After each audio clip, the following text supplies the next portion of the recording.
উফ, ছাড়েন, খুব ব্যথা করছে। আজকে ছাড়বো না। উফ, আর কত এভাবে করবেন? চুপ কর। আমাকে কি পেয়েছেন? কি? আমার প্রতি এত অত্যাচার কেন করছেন? তোর শাস্তি। আমার শরীরে এভাবে হাত দিবেন না, খুব কষ্ট হচ্ছে আমার। কষ্টের জন্যই তো তোকে এমন করতেছি। আমি না আপনার বউ, কেন মারছেন এভাবে আমাকে? নাই, না, আমি আমি মানুষ না। আর কত কষ্ট দিবেন আমাকে? আর মারবেন না আমাকে, আপনার দোহাই লাগবে। আমিও তো আপনার মতো রক্ত মাংসে গড়া একজন মানুষ।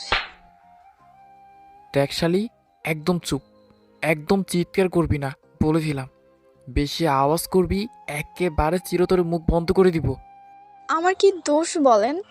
আপনি না চাইলে কি আমি আপনার ঘরের বউ হতাম? আপনি চেয়েছেন বলেই তো আমি আজ আপনার ঘরের বউ। একদম চুপ থাক। যা জানিস তা নিয়ে একদম কথা বলবি না। বিয়ের সময় তোর বাপ বলেছিল যৌতুক হিসেবে 10 লাখ টাকা দিবে। কই তোর বাপ? এখনো তো একটা টাকাও দেয়নি। দুদিনের মধ্যে যদি তোর বাপ সকল দেনা পাওনা না মিঠায়, তাহলে আমি তোরে চালাক দিমু, বুঝলি? যা এখন থেকে।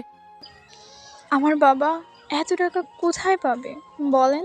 জানেনই তো আমার একটা ছোট ভাই আছে, তারও তো একটা ভবিষ্যৎ আছে, তাই না?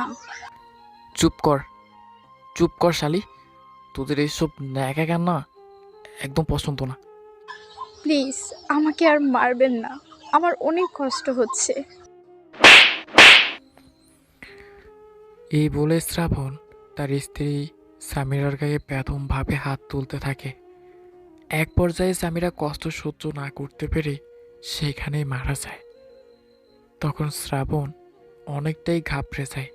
এটা কি করলো সে, তা সে ভাবতে থাকে। রাগের বশতে সে কি করে ফেললো সেটা নিয়ে সে এখন বিচলিত হচ্ছে। কিন্তু যখন সে এই কাজটি করতেছে, রাগের মাথায় তার একটু আক্ষেপ হয়নি। পরক্ষণে তার স্ত্রী মৃতদেহ সে নিজ দায়িত্বে একটা রশিতে ঝুলিয়ে দেয়। আর সামিরার বাবার কাছে জবাব দেয় তার নষ্টা মেয়ে বিগড়িয়ে আত্মহত্যা করেছে। সো গল্পটি এ পর্যন্তই। আপনাদের কেমন লেগেছে সেটি না হয় কমেন্টস করে জানাবেন। এরকম আরও ইন্টারেস্টিং গল্পের জন্য আমাদের সাথে থাকবেন। আল্লাহ হাফেজ।